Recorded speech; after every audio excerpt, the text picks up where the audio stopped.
I hope you'll come to my open house.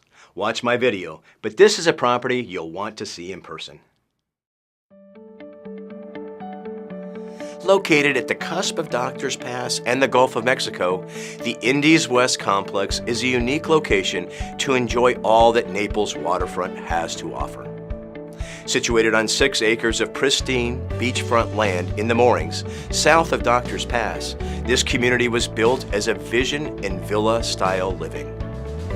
With only 4 units per building, Indies West properties have a private feel. This 2-bedroom, 2-bath listing sits 1 row back from the Gulf, allowing it relative safety from harm's way while still being just 50 steps from the beach. Watch sunsets from the window-lined great room or watch boats passing along Doctors Pass. Attention to detail is at the forefront of this home with teakwood parquet floors, crown molding in the bedrooms, a Gulf view from the master suite with a private balcony and plenty of storage, both in the unit and in the garage. And to make it even more enticing for that discerning buyer, the home could include a 2012 Lexus in the garage with only 5,500 miles on it.